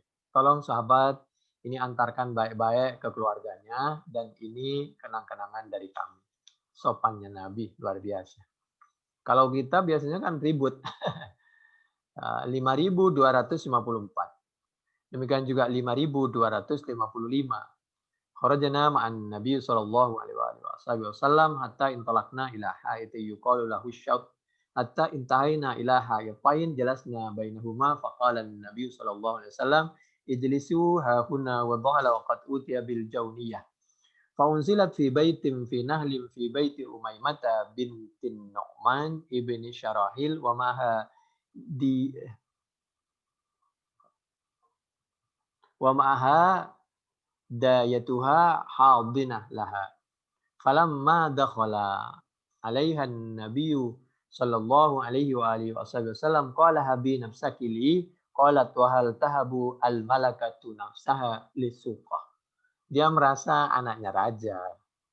Dia menganggap bahwa suaminya itu ya sebagaimana di keluarganya atau sebagaimana orang lain menghargai, dia maunya dihargai seperti itu. Padahal kalau udah nikah itu sudah harus saling menghargai. Tapi wallahu a'lam, ya itulah mungkin sebab terjadinya perpisahan. Akhirnya agar saling tidak menyakiti, yaitu pisah. Qala fa huwa bi yadihi yad'u yadahu 'alaiha litaskuna. Faqalat a'udzu billahi minka. Faqala qad utti bi ma'adin. Thumma kharaja 'alaina faqala ya Aba Usaid uksuha raziqiyyin wa alhiqha bi ahliha. Jadi dikasih kenang-kenangan berbentuk harta, berbentuk pakaian, dan lain sebagainya. Ini juga Bukhari 5256, 5257. Tazawwajan Nabi sallallahu alaihi wasallam Umaymah bint Syarahil. Namanya yang ditolak itu Umaymah bint Syarahil. Falamma udhilat alaihi basata yadahu ilaiha faka'annaha karihat dalika fa'amara Aba Usaid ayyujahizaha wa yaksuha thaubain razikiyin, dan seterusnya. Jadi ini cerita tentang Ibnatal Jaun ya. Ini semua berangkat dari Al-Quran, surah Al-Baqarah ayat 229. A'udzubillahi minasyaitonirrajim. Bismillahirrahmanirrahim. At-talaqu marratan fa imsakum bima'ruf aw tasrihum biihsan. Menikah niat yang baik-baik, kalau memang terpaksa darurat harus berpisah ya fa imsakum bima'ruf, nikah dengan ma'ruf, baik. Kalau harus berpisah tasrih, harus ya pisah dengan cara yang baik-baik, jangan sampai ada permusuhan. Ya Al-Quran surah Al-Baqarah ayat 228. Tapi kalau sudah menikah diusahakan ya sudahlah, dimaklumi kekurangannya, saling menutupi, saling menghargai, dan saling mengisi, dan lain sebagainya. Wa kana qad khayyara wa kana sallallahu alaihi wa alihi wasallam qad khayyara ayyakuna malikan nabiyya fahtara ayyakuna abdan nabiyya tawaddu'an minhu sallallahu alaihi wasallam li rabbih wa lam yu'akhidha an-nabiy sallallahu alaihi wasallam bi kalamihi ma'dhiratan laha liqurbi ahdiha bi jahiliyatiha. Nabi itu tawaduknya luar biasa. Beliau tidak pernah memposisikan dirinya sebagai penguasa, nabi yang penguasa. Tapi beliau lebih memilih hambanya Allah yang seorang nabi.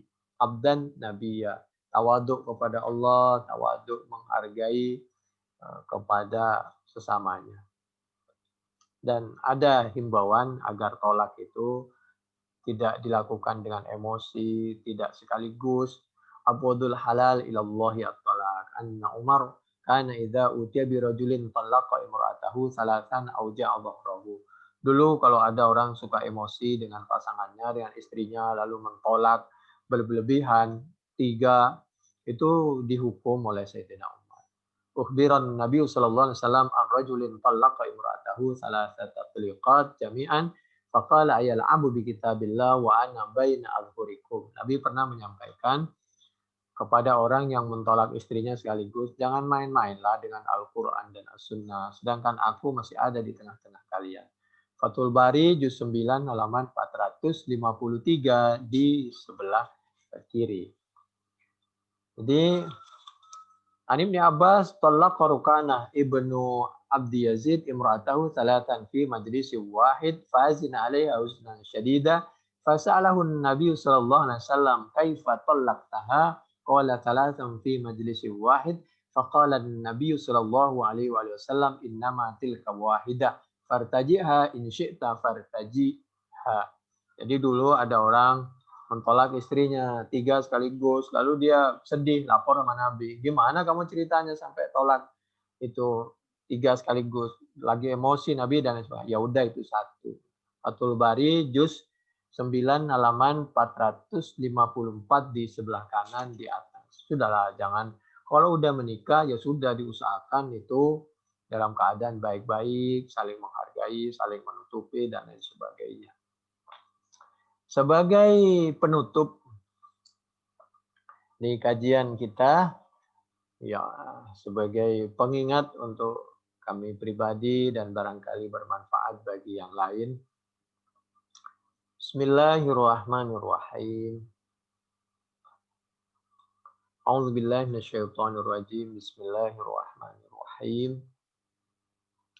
Lillahi ma fis samawati wa ma fil ard wa in tubdu ma fi anfusikum aw tukhfuhu yuhasibukum bihillah.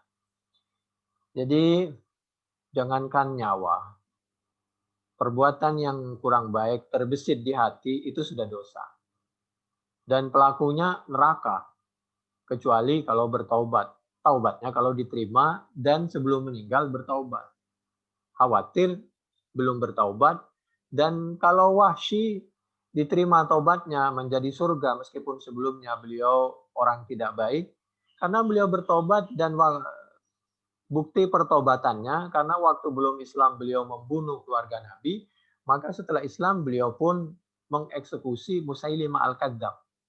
Tapi jangan kita melaksanakan eksekusi karena eksekusi itu harus aparat. Jadi jangan beralasan Wahsy lalu orang yang membunuh sama anak bangsa sama umat Islam bisa surga, tidak. Karena Al-Baqarah ayat 284. Jangankan nyawa, lintasan maksiat di benak kita saja itu sudah dosa. Wa in tubdu ma fi anfusikum aw tukhfuhu yuhasibukum billah. Jangan dipotong fayaghfiru liman yasha wa yu'adzibu man yasha. Bisa saja orang yang membunuh umat Islam itu masuk surga. Jangan begitu. Iya kalau bertobat, iya kalau tobatnya diterima, iya kalau bisa membuktikan pertobatannya dan lain sebagainya. Nanti khawatir mudah nyawanya orang. Ini Al-Baqarah ayat 284. Lalu berikutnya nasihat dari Allah Subhanahu wa taala, "Laisa laka minal amri syai'un aw yatuba 'alaihim aw yu'adzibahum." Ini suka dalil dipakai agar kita berlaku lemah lembut. Betul, memang harus lemah lembut, tapi harus pada porsinya. Untuk sesuatu kemaksiatan mesti tegas. Fa innahum zalimun. Jadi waktu itu bukan suruh maafin saja orang yang membunuh, maafin saja apabila kekayaan kita diambil oleh mereka dan lain sebagainya. Nabi waktu itu, ya Allah, karena sayangnya Nabi, bagaimana kalau yang ini, pendapat Allah bagaimana? Mudah-mudahan masih diberi kesempatan untuk bertaubat dan lain sebagainya. Nabi mengingatkan, Allah mengingatkan kepada Nabi Muhammad Shallallahu Alaihi Wasallam. Enggak, Nabi, urusan kamu hanya berdoa dan berusaha. Kalau mereka mau kita azab karena mereka fa'innahum zalimun, karena mereka telah melakukan sesuatu perbuatan yang salah. Kalau dipotong ini ayat, maka kita ya sudahlah, kekayaan negara diambil, maafin saja, kita dibunuh, maafin saja, yang membunuh belum pasti neraka. Haula wala quwwata illa billah. Dan yang terbunuh itu 6 orang syahid itu, insya Allah syahid itu dan surga. Kenapa? Karena mereka itu melindungi ulama. Jadi syahid itu ada al-gharik, orang yang tenggelam, al-mat'un, orang yang kena penyakit menular, misal al-mabtun, tapi kita harus jaga-jaga, jaga kesehatan. Al-mabtun, sakit perut yang memang asli. Kalau kita sakit perut karena makanannya pedas dan tidak teratur, lain lagi itu, namanya sengaja. Al-hadim, makanannya tidak bersih lalu jadi penyakit. Nah, beda. Kita sudah berusaha kok masih sakit perut, baru syahid. Al-hadim itu kerobohan rumah. Beda kalau kita udah tahu itu rumah bakal roboh, bangunannya nggak kuat, jangan di situ. Apalagi kalau udah retak-retak berlebihan, diperbaiki. Kalau kita sudah berusaha kok masih kerobohan, nah itu syahid. Demikian juga fisabilillah.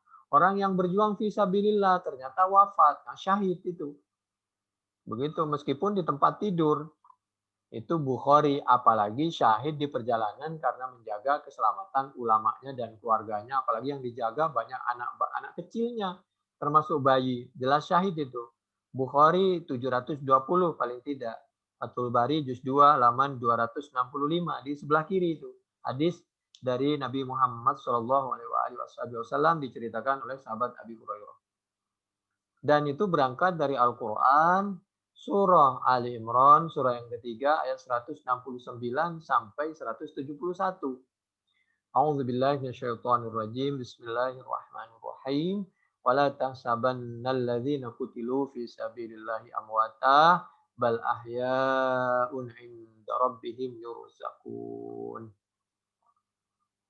Lalu kita ini hubungannya dengan non-Islam jelas. Tidak boleh menyakiti kalau mereka tidak membahayakan kita. Al-Mumtahanah 789. Dengan umat Islam, dengan sama anak bangsa, apalagi dengan umat Islam, nggak boleh kita membunuh. Jangankan membunuh, menyakiti aja nggak boleh. Itu Al-Quran, surah An-Nisa, surah yang keempat, ayat 94. A'udzubillahi minasyaitonirrajim. Bismillahirrahmanirrahim. Ya ayyuhalladzina amanu idza darabtum fi sabilillahi fatabayyanu wa la taqulu liman alqa ilaikumussalam lasta mu'mina. Enggak boleh orang Islam, orang yang sudah bersyahadah, orang yang mengucapkan assalamualaikum, enggak boleh kita bunuh. Jangan sampai moncong senjata kita arahkan kepada sama umat Islam. Dosa. Wala taqulu liman alqa ilaikumussalam. Ini dalam keadaan perang, tidak boleh membunuh umat Islam, apalagi dalam keadaan seperti di Indonesia damai. Lasta mu'mina tabtaguna aradal hayatid dunya fa indallahi maghanimu katsirah kadzalika kuntum min qablu famannallahu 'alaikum fatabayyanu innallaha kana bima ta'maluna khabira. Dulu sahabat Usamah, dia pernah salah mengambil keputusan menyakiti Mirdas bin Nahik. Nyesal seumur hidup beliau. Dimarahi oleh Nabi. Kenapa kamu nggak buka isi hatinya itu sehingga kamu tahu apakah dia salam dan syahadahnya betul-betul ikhlas karena Allah sampai kamu tega menyakiti sama umat Islam. Halla syakokta sadrahu fahalla syakokta ambatni fa'alimta ma fi qalbi. Bukhari 4269. Fathul Bari penjelasannya, pemahamannya juz 7 halaman 658. Itu kejadian bulan Ramadan 7 Hijriah itu. Termasuk coba cek tafsir Al-Qurtubi juz 16 halaman 264. Berat nyawa orang itu berat. Berat besok pertanyaannya di hadapan Allah. Dan orang yang menyakiti umat Islam, apalagi membunuh satu nyawa, apalagi sampai 6, itu balasannya jahanam. Kalau enggak bertobat dan tidak membuktikan pertobatannya, fajazauhu jahannam wa may yaqtul mu'mina muta'ammida. Adapun siapa orang itu membunuh orang mukmin dengan sengaja. Ya bagaimana enggak dengan sengaja, dikejar, ditembak, tidak hanya sekali, apalagi di sebelah kiri, di jantungnya. Fajazauhu jahannam, maka balasannya yaitu neraka jahanam. Nomor 2, khalidan fiha, kekal di neraka jahanam. Yang ketiga, wadiballah, Allah murka, marah, wala'anahu, Allah mengutuknya. Yang kelima, wa'addalahu adzaban azima, Allah akan menyiapkan siksaan yang sangat pedih, luar biasa besarnya. Harus bertobat. An-Nisa ayat 93. Cara bertobatnya gimana? Banyak. Bertobat kepada negara, mengakui kalau salah, sudah dihukum. Bertobat kepada keluarganya, ganti rugi. Lalu kita menjadi umat Islam yang baik-baik, lalu membuktikan pertobatan kita nanti, kalau kita masih punya uang dan jabatan, setiap kemaksiatan kita usahakan mereka berhenti, kita usahakan dengan kemampuan kita. Itu tidak kecil itu, membunuh nyawa orang. Dan kita, ini akibat kesalahan fatwa dari ulamanya, sehingga memberi fatwa agar kita benci kepada jamaah tertentu, kelompok tertentu, akhirnya juga jamaah tertentu, kelompok tertentu juga fatwanya seperti itu, membenci jamaah dan kelompok yang lain. Akhirnya bermusuhan. Mestinya kita sebagai orang tua, orang yang punya uang, punya jabatan, merukunkan. Karena Nabi itu dulu tugasnya nggak ada yang lain kecuali amar ma'ruf nahi mungkar, meratakan masalah ekonomi, amar bis shadaqah, au ma'ruf, au islah, merukunkan umat. Mudah, sederhana kalau kita mau merukunkan. Tapi kalau kita tidak merukunkan, niatnya ya kita mengangkat oknum pejabat yang bermusuhan, yang benci kepada kelompok yang lain. Sebagai orang tua, mestinya kalau ada anak punya masalah, dirukunkan, selesailah. Sehingga kita bisa melaksanakan yang lain, yaitu mengurusi ekonomi, masalah pandemi, penyakit. Itu Al-Quran, surah An-Nisa, surah yang keempat, ayat 114. Au islahim bainan nas. Nabi itu kerjanya merukunkan. Sampai beliau nggak sholat jamaah Isya, diundur demi untuk merukunkan umat. Merukunkan umat untuk demi kepentingan orang banyak. Jamaah untuk orang berapa. Dan untuk kepentingan pribadi. Itu idhabu bina nuslihu bainahum. Bukhari 2693, Fathul Bari juz 5 halaman 376-377. Supaya kami tidak menafsirkan sendiri, demikian juga Quran maupun sunnahnya. Jangankan orang yang masih hidup, orang yang mati aja nggak boleh disakitin badannya itu.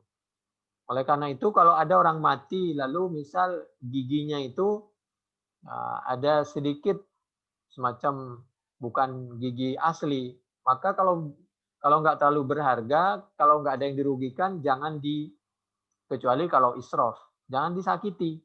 Karena menyakiti mayat itu sama dengan menyakiti orang hidup. Jangankan nyakiti, mencaci maki orang sudah meninggal aja nggak boleh. Wala tasubbul amwat fa innahum qad afdau ila ma qaddam. Apalagi udah anaknya wafat, dibunuh, malah keluarganya dijadikan tersangka misal sebagai orang yang membiarkan anaknya punya senjata, jangan cari-cari begitu. Bukhari 1393, Fathul Bari juz 3 halaman 330 sampai 332. Ini berangkat dari Al-Qur'an, Al-Hujurat ayat 10. A'udzu billahi minasyaitonir rajim. Bismillahirrahmanirrahim. Wa in ta'ifatani minal mu'minina qatatalu fa aslihu. Jadi didamaikan. Sudah dalam keadaan berperang sesama mukminin, sesama umat Islam, oleh Allah masih dipanggil mukminin. Maksudnya supaya rukun dan supaya sadar bahwa kalian ini sesama anak bangsa, sesama mukminin. Jangan berperang mulu, damaikan, rukunkan. Supaya tidak membunuh sesama orang mukmin. Ini ayat disalahpahami. Ada orang yang berfatwa menyampaikan kepada pengikutnya. Karena mereka ini dianggap telah berontak kepada penguasa yang sah, maka dianggap buat boleh dibunuh. Tidaklah. Kan negara kita ini negara demokrasi, orang boleh pendapatnya berbeda. Yang penting tidak boleh melakukan kekerasan. Namanya demokrasi, musyawarah, wasyawirhum fil wa amruhum syura bainahum. Tidak, kan negara kita bukan negara Islam. Negara Islam pun harus itu keputusan pengadilan. Tidak orang yang berbeda lalu dianggap buat lalu boleh dibunuh. Tidak. Itu fatwa yang tidak benar, melahirkan kebencian. Nanti sudah organisasinya disalahkan, orangnya dibenci, dihalalkan darahnya. Itu besok yang bertanggung jawab ulamanya itu besok di hadapan Allah. Oknum pejabat kalau ada fatwa seperti itu jangan diikuti. Ini akan melahirkan kalau ada anak ribut, minta tolong pada orang tuanya memihak, oknum pejabatnya memihak. Lalu kepada siapa anak itu mengeluh? Hanya kepada Allah. Kepada aparatnya, aparat memihak, oknumnya. Kasihanlah, kapan kita rukunnya? Khawatirnya nanti begitu dia turun, dendam. Nggak akan ada penyelesaian yang kayak begitu. Al-Hujurat ayat 9 dan 10 itu. Dan tadi Bukhari yang tidak boleh menyakiti orang yang sudah meninggal 1393 dari Siti Aisyah radhiyallahu anha, Fathul Bari juz 3 halaman 330 sampai 332. Lalu Allah juga mengingatkan idal taqal musliman melalui lisan nabinya bisayfaihima fal qatil wal maqtul finnar. Orang sesama muslim apabila dia itu saling membunuh, maka dua-duanya neraka. Kecuali yang satu tidak bermaksud membunuh. Misal beliau orang yang lemah atau dilemahkan, atau dia nggak bawa senjata, atau dia orang sipil. Jelas-jelas dia tidak mungkin bermaksud membunuh, paling hanya membela diri. Orang membela diri syahid. Orang yang kuat menyakiti orang lain, apalagi membunuh. Nah itu yang finnar. Begitulah di dalam sabda Nabi, diantaranya di Bukhari 31. Berangkat dari Al-Quran surah Al-Ma'idah, surah yang kelima, ayat yang ke-28, 29. A'udzu billahi minasyaitonir rajim. Bismillahirrahmanirrahim. La in basatta ilayya yadaka litaqtulani ma ana bibasiti yadiya ilaika liaqtulak inni akhafullaha rabbal alamin. Inni uridu an tabu'a bi ismi wa ismika fatakuna min ashabin nar wa dzalika jazaa'uz zalimin. Lalu juga berangkat dari tidak boleh membunuh umat Islam itu. Menyakiti, mencaci aja nggak boleh. Mencaci maki orang lain aja nggak boleh, apalagi umat Islam. A'udzubillahi minasyaitonirrajim. Bismillahirrahmanirrahim. Wala tasubbul ladzina yad'una min dunillah fayusubbullaha adwan bighairi ilm.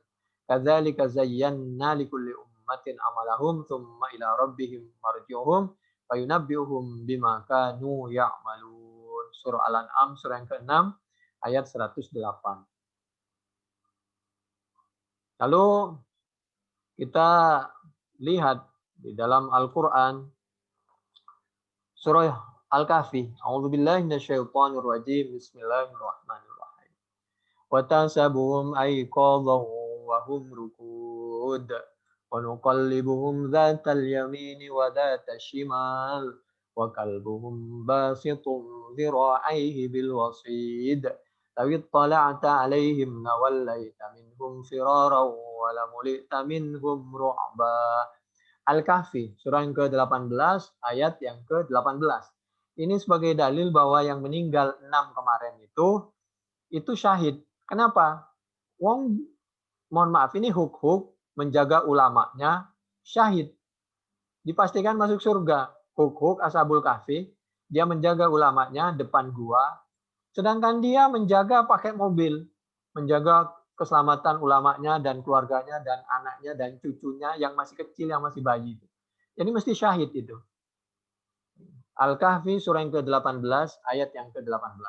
Kalau kita mengatakan enggak mesti syahid, yang tahu syahid apa tidak itu hanya Allah. Berarti kalau begitu kita ragu kepada Al-Qur'an. Yaitu ragu kepada Al-Qur'an surah Al-Kahfi surah yang ke-18 ayat yang ke-18. Ragu kepada satu, jangankan satu surat, satu ayat, satu huruf saja sama dengan ragu semua Al-Qur'an. Hati-hati. Jangan karena kebencian kita, salah pemahaman kita, lalu menjadi kita tidak adil. Itu Al-Quran surah Al-Ma'idah. Kita harus adil kepada siapapun. Meskipun orang beda agama. Kepada orang beda agama aja harus adil, apalagi kepada sama umat Islam. Saya tidak tahu apa yang terjadi apabila ulama masih terus berada di penjara. Orang yang menyuarakan kebenaran hati nurani masih di penjara. Masih terus-menerus dicari kekurangannya. Kalau kita sudah tidak mengatakan bahwa itu syahid, tapi kita masih membuli, Allah Subhanahu wa taala melalui lisan nabinya bertanya, di mana naluri kita? A'udzubillahi minasyaitonirrajim. Laqad ja'akum rasulun min anfusikum azizun 'alaihi ma 'anittum harisun 'alaikum bil mu'minina raufur rahim. Atau ayat 128. Nabi itu selalu merasakan apa yang dirasakan oleh orang lain. Kemana naluri kita? Ketika Nabi Ibrahim akan terjadi sesuatu pada umatnya Nabi Lut, beliau, Masya Allah, bagaimana nasib Nabi Lut? Oh gampang soal Nabi Lut. Kata Nabi Lut, ya Allah, saya ini nggak bisa menyelamatkan umat saya. Padahal yang salah umatnya. Sampai naluri Nabi Ibrahim, naluri Nabi Lut, detik-detik terakhir masih kepingin menyelamatkan orang lain. Kenapa kita sudah tidak berbela sungkawa, masih saja benci dan membuli kepada sama anak bangsa sesama umat Islam. Al-Quran surah Al-Ankabut surah yang ke-29 ayat 32-33. A'udzubillahi minasyaitonirrajim. Bismillahirrahmanirrahim. Qala inna fiha luta qalu nahnu a'lamu biman fiha lanajjiyannahu ahlahu illa imra'atahu kanat minal ghabirin. Walamma an ja'at rusuluna lutan si'a bihim wa dhaqa bihim dar'a wa dhaqa bihim dar'a. Si abihim, Masya Allah, sedih luar biasa Nabi Lut. Dan beliau merasa sedih karena tidak dapat melindungi rakyatnya. Padahal yang salah rakyatnya melakukan LGBT. Wa qalu la takhaf wa la tahzan. Sudah beda agama, sudah LGBT.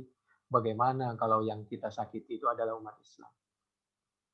Yang kita zalimi itu adalah umat Islam. Inna munajjuka wa ahlaka illa imra'atak kanat minal ghabirin. Surah Al-Ankabut surah yang ke-29 ayat 32 sampai 33. Lalu ini juga ayat katanya di dalam Al-Qur'an surah Al-Ahzab surah yang ke-33 ayat yang ke-60 61 bahwa orang yang tidak sependapat dengan oknum pejabat pemerintah itu dianggap murjifun, membuat kegaduhan sehingga boleh dibunuh. Ini ayatnya benar tapi dipakai untuk sesuatu yang tidak benar. Menurut Sayyidina Ali seperti itu. Kalimatu haqqin urida bihal batil. I'rifil haq ta'rif ahlahu. Jadi lalu kalimatu haqqin urida bihal batil. A'udzubillahi minasyaitonirrajim. Bismillahirrahmanirrahim. La illam yantahil munafiqun walladzina fi qulubihim marad wal murjifuna fil madinah. Orang yang tidak sependapat dengan oknum pejabat dianggap tidak mengakui pemerintahan yang sah dan selalu dianggap membuat kegaduhan. La nuriyannaka bihim tsumma la yujawirunaka fiha illa qalila mal'unin aina ma suqifu ukhidu wa qutilu taqtila. Mereka boleh dilaknat katanya mal'unin dan mereka boleh dibunuh katanya. Wa qutilu taqtila. Ini penafsiran yang tidak standar. Salah. Bagaimana ini ayat dipotong? Coba lihat. Ayat aslinya la illam yantahil munafikun, kalau orang munafik itu tidak henti-henti menyakiti Allah dan Rasul-Nya dan tidak berhenti menyakiti orang mukmin, maka mereka inilah orang yang murjifun, orang yang menentang dan yang selalu membuat kegaduhan, orang yang boleh dikutuk dan sebenarnya atas perintah proses pengadilan boleh dibunuh kalau mereka membunuh Allah, Rasulnya, dan orang Islam. Coba lihat ayat sebelumnya. Karena Al-Quran itu memang saling menjelaskan, saling menafsiri ayat dengan ayat, tapi untuk menghubungkan itu kita perlu mempertimbangkan bagaimana pemahaman, penafsiran, dan pertimbangan dari Nabi. Pemahaman suatu ayat itu bagaimana menurut Allah, menurut Nabinya, menurut para sahabat, menurut para ulama, yang semuanya itu diantaranya diabadikan di dalam Al-Quran, di dalam As-Sunnah, dan kitab-kitab Al-Hadis, dan kitab-kitab tafsir, dan kitab-kitab fikih. Dan kita menghargai semuanya itu, termasuk kita menghargai semua golongan yang ada di dunia ini, termasuk di Indonesia. Kita menghargai golongan FPI, NU, Muhammadiyah, dan apa saja, karena semuanya ini mereka punya kelebihan kekurangan masing-masing, dan apabila dirukunkan, disatukan, akan melahirkan sinergi kekuatan yang luar biasa. Berjuang berdakwah pada bidangnya masing-masing, insya Allah akan melahirkan kekuatan di bidang agama dan kejayaan bangsa Indonesia ini. Jadi ayat ini yang dimaksud al-munafikun tadi, yang dimaksud al-murjifun adalah orang-orang yang menyakiti Allah dan Rasul-Nya dan orang-orang mukmin dan yang tidak mengikuti hukum Allah, syariah Allah, Al-Quran dan As-Sunnah. Kalau nggak percaya, cek ayat sebelumnya yaitu Al-Ahzab surah yang ke-33 ayat yang ke-57, 58 sampai 61. Karena itu merupakan satu kesatuan, nggak bisa dipotong begitu saja itu ayat. A'udzubillahi minasyaitonirrajim. Bismillahirrahmanirrahim. Innalladzina yu'dzunallaha wa rasulahu, orang yang menyakiti Allah dan Rasulnya, la'anahumullahu fid dunya wal akhirah. Itulah orang yang dilaknat oleh Allah dunia dan akhirat, wa addalahum adzabam muhina, dan oleh Allah mereka akan disediakan azab yang menghinakan. Walladzina yu'dzunal mu'minin wal mu'minat, demikian juga orang yang dikutuk dan disediakan oleh Allah azab yang terhina dunia akhirat, orang yang menyakiti al-mukminin kepada orang-orang mukmin laki-laki, wal mukminat, dan orang yang menyakiti orang-orang perempuan yang mukminat. Kita tahu kan ada ustazah kan yang ditahan hanya karena berbeda pendapat, sampai sekarang itu belum dikeluarkan. Biwairi maktasabu faqad ihtamalu buhtana wa ismam mubina.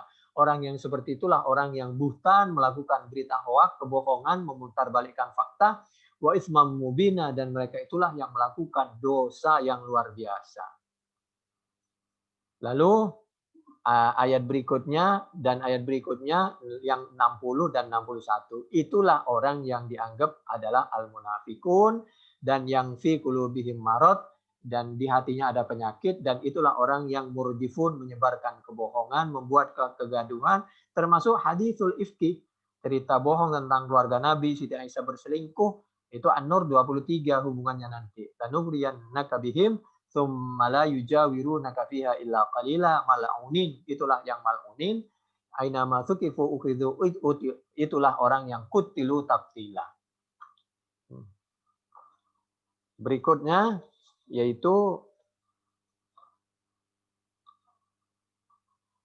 kalau kita berhubungan dengan non-Islam, sudah jelas kita nggak boleh nyakiti kalau mereka tidak membahayakan. Al-Mumtahanah 7, 8, 9. Kalau kita berhubungan dengan sesama umat Islam, juga sudah jelas kita tidak boleh menyakiti sesama umat Islam, apalagi membunuh. Itu jelas surah An-Nisa surah yang keempat ayat 94. Wala taqulu liman alqa ilaikumussalam lasta mu'mina. Kalau kita berhubungan dengan, mohon maaf, yang masih ada darah daging hubungan dengan Rasulullah, dengan orang Arab, dengan habaib, maka lebih lagi kita tidak boleh menyakiti. Jadi itulah Al-Quran surah Asy-Syura. Kalau mereka melakukan perbuatan yang melanggar hukum, maka perbuatannya itu. Tapi jangan dicari-cari. Tapi kita harus tetap menghargai. Dan kita lebih tidak boleh menyakiti beliau-beliau itu. Karena sesama anak bangsa. Kedua, sesama muslim. Ketiga, beliau ini termasuk fil qurba. Jadi syarif, syarifah, dan lain sebagainya, habaib itu kita hargai. Nah, beliau juga saling menghargai kita. Sesama umat Islam. Meskipun memang Allah mengingatkan kepada kita semua bahwa derajat orang itu dilihat dari ketakwaannya. Nabi berpesan, jangan menyakiti yang masih ada aliran darah daging dengan saya. Itu Al-Quran surah Syura, surah yang ke-42 ayat 23. A'udzubillahi minasyaitonirrajim. Bismillahirrahmanirrahim.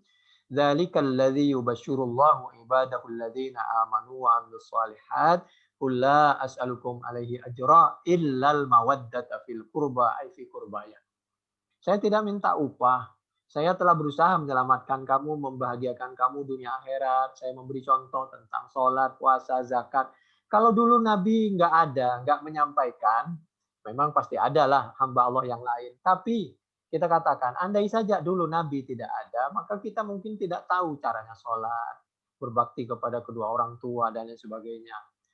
Karena jasa biwasilati Nabi Muhammad SAW dan keluarga dan sahabatnya dan para ulama, kita ini bisa mengamalkan Al-Quran dan As-Sunnah. Maka Nabi tidak minta upah, tapi tolonglah hargai sesama umat Islam. Illal mawaddata fil qurba, apalagi keluarga dekatku. Kita tahu yang diajak waktu mubahalah ketika mereka mendustakan Nabi, maka Nasara Najron waktu itu diajak bersumpah mubahalah oleh Nabi untuk memastikan kalau siapa yang benar. Kalau salah nanti mereka dan keluarganya akan mendapatkan laknat kutukan dari Allah, akan wafat.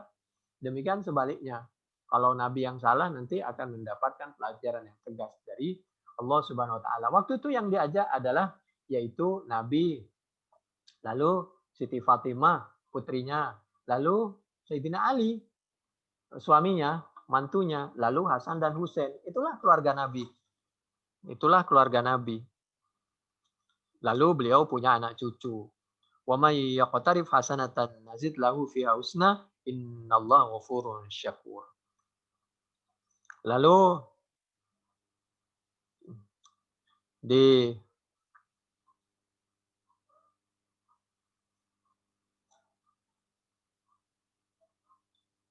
yang terakhir sebagai penutup, Allah Subhanahu wa taala mengingatkan kepada kita bahwa kita ini bagaimanapun tidak boleh menyakiti, apalagi membunuh umat Islam. Kalau kita menyakiti sama saja kita dengan memakan bangkai saudara kita sendiri. A'udzubillahi minasyaitonirrajim. Bismillahirrahmanirrahim. Ya ayyuhalladzina amanu jtanibu katsiran minadh-dhann inna ba'dadh-dhanni ismun wa la tajassasu wa la yaghtab ba'dukum ba'dha ayuhibbu ahadukum ay ya'kula lahma akhihi maitan fakarihtumuh wattaqullaha innallaha tawwabur rahim. Al-Quran surah Al-Hujurat surah yang ke-49 ayat yang ke-12. Demikian, mudah-mudahan bermanfaat. Subhanakallahumma bihamdik nasyhadu an la ilaha illa anta nastaghfiruka wa natubu ilaik. Wallahu a'lam bishawab. Assalamualaikum warahmatullahi wabarakatuh.